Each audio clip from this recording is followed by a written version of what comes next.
Good morning, brothers and sisters. Ladies and gentlemen, boys and girls. Doug White down here in Alabama. How's everybody doing this morning? Anyway, that's a video I made at the end of the day yesterday. I'm going to try to do it over again because I kept calling John the Revelator. I kept calling the Apostle John Paul. But anyway, I want to redo this one because I kept calling, using the wrong name on that video. So I'll kind of redo that. I was tired anyway. And it was kind of getting warm out there in that car. But anyway, I want to talk about the verse I was talking about, the great multitude yesterday of people that we had God poor in mercy. And a lot of times we think of God as poor in mercy, when we look around us, we tend to see a snake under every rock. But right in my old age, I look for God's people, everywhere I go. I look for attributes of God in people. But anyway, this great multitude that John saw on the Isle of Patmos when it was revealed to him. Let me just read that verse again and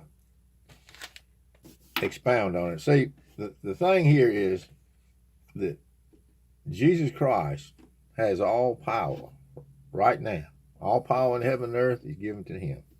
Whether people believe it or not, all power is right now in his possession, God's possession.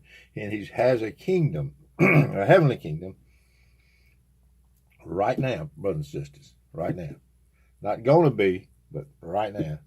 And that kingdom has no end. It goes on forever and ever, brothers and sisters. And see, that's the way I believe down here in Alabama anyway, in Doug White's view.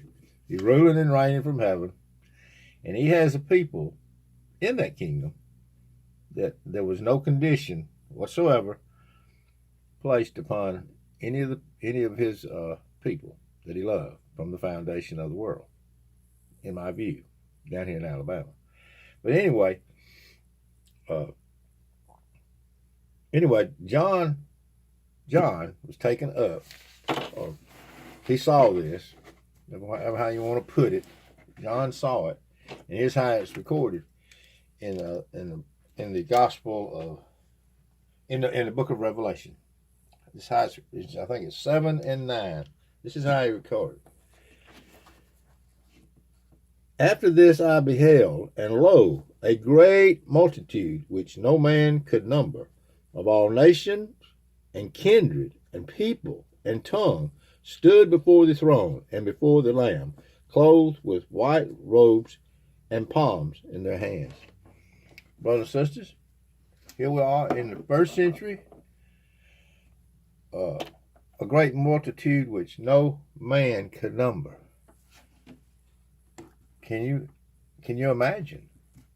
And it was talked about, I think, in other parts of the scripture, like the sands by the seashore, like the stars in the sky. Brother and sister, here we have a picture of God's mercy right here in front of us, and we just read right past it. You know what I'm talking about? Of every kindred, that's every tongue. Just think of all the different tongues. So of every tongue, that means look across this world in all the different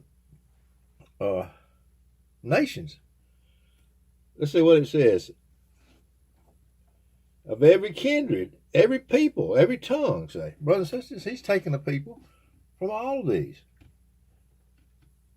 That's a great multitude. And I believe the only way that could happen is he went all the way back to Adam, in my view. So, something going on that we don't know about, brothers and sisters, in my view.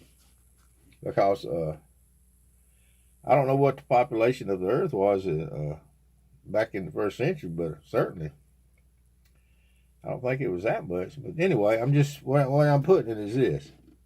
I believe that God is much more richer in mercy than we even can imagine. In everything, he'll have preeminence. Anyway, just wanted to put that out here this morning, try and correct the names that I didn't call right. I don't believe there's any condition placed upon a child of grace whatsoever. I believe it's unconditional. And I hope I've done a better job of putting it that way. Now, I believe that everyone that God has chosen from the foundation of the earth and placed it in that book of life, placed that name in a book of life, and nobody can get up there and put their name in it. So it's to me, that's wonderful, say. That's wonderful news, that I don't have to do anything because it's already written there or it's not written there. You see what I'm saying? And God will, like I said in one of my other books, God will divide. He's the only one qualified to divide the sheep from the goats, or the tares from the wheat from the tares. He's the only one qualified, so we don't have to worry about it. Let everybody grow together. Let it all, at the end, it'll be all sorted out. But I would like to go over this little verse one more time here at the end, just for everybody's, just for something people to ponder on this belief matter that there's, Jesus said, "Blessed are those that believe." He said that there would be a people. I think it's how Thomas says. Thomas, he wanted to put his fingers in the hole in his hands, and he told Thomas that there would be a blessed people. Blessed people, say these people were blessed down the road here that believe in him, yet have not seen. Say, so the blessing comes first. If you believe in Jesus, it's because you're blessed. And now the question is, the question for the ages is, does everybody believe? Do all of God's children believe? Well, I don't, like I said on one of my other videos, I don't believe that anybody is going to go into God's heaven, the world to come, and not know who Jesus is. I believe all God's children have the Spirit of Christ living within them. And but I do also believe that a lot of them are unaware of it, because one time it said over in Revelation, we said we didn't even know that. When did we do this for you, Lord? Say, God's people. It's so. When did we? He was talking about giving them a cup of water and visited them when they were sick and stuff like that. And he said, these people said, "Oh, when did we do?" They were unaware of any good thing that they had done. So, brothers and sisters, unlike the self-righteous people that are always pointing towards something they did or do, So, in my view, brothers and sisters, lots of God's people aren't even aware of the state of grace that they're in. So, and the lots of them have a physical preacher or that found out about Jesus in different ways. You know what I'm saying, brothers and sisters? Great multitudes couldn't even read, all through the dark ages. But what I'm putting out there is all God's children will have his Spirit dwelling in them. Their level of knowledge about his Son is going to differ, especially all those in the Old Testament.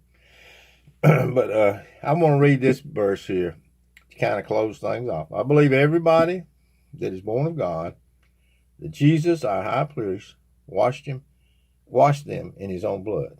That's what I believe.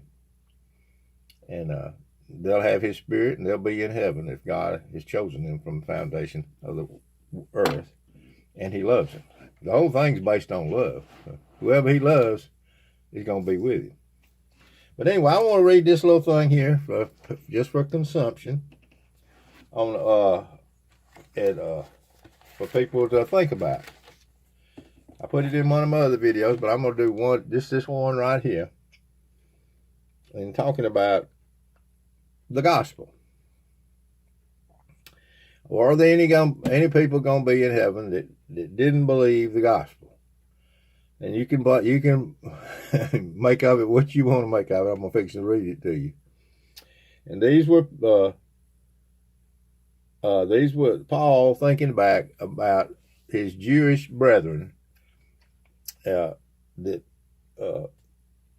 natural Israel, not spiritual Israel, but natural Israel, some of his brethren that he had left, so, and he was a believer in Christ. So. But anyway, he was thinking back on these people. In my view, that's what this scripture is talking about. He was thinking back on it. And anyway, he says, as concerning the gospel, they are enemies for your sakes. But as touching election, they are beloved of the Father, beloved for the Father's sake. You see what I'm saying, brothers and sisters? Here we have enemies. Paul's Jewish brethren that were his enemies still offering animal sacrifice. The temple had not yet been torn down, and they were still suffering under the law and giving Paul and them fits. They were his enemies. You see what I'm saying, brothers and sisters? And just tell me, how is that believing? Is that believing the gospel? Belief in the gospel is a blessing from God, brother and sister. It's a special blessing. I got that in another video. Belief in Jesus Christ is a special blessing. But in this portion's view, it looks like to me that not everybody had that privilege. So.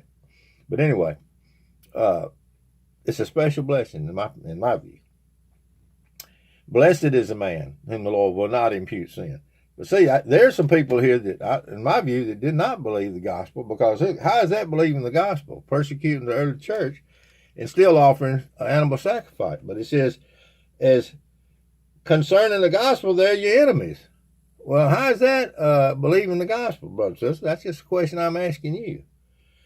But as touching election, they are beloved of the Father. But I love them anyway, is what he's saying, because I got their name written down up there. And then he goes on down here below, at the end here, brothers and sisters, and he says, so I have just decided, and this is in verse 32, for God has concluded, God has come to the conclusion, he's made a decision on this. For God has concluded them all in unbelief, that he might have mercy upon all. In other words, all the people that God has chosen from the foundation of the earth, he's concluded everyone, the whole human race, in unbelief. His people, whoever they are, in unbelief. And it says that he might have mercy upon all. Anybody that winds up in God's glory world, brothers and sisters, it will be because of his great love and his rich mercy. And I came the same way you came, brothers and sisters, and everybody else comes. And it comes from unconditional grace, brothers and sisters. That's what some boy down here in Alabama has on his mind this morning. I remade that other video because I kept calling Paul John. I hope I didn't in this one. I'll play it back. I might have to do this one over. But anyway, peace and love from this old boy down here in Alabama. And I hope to see you later on today.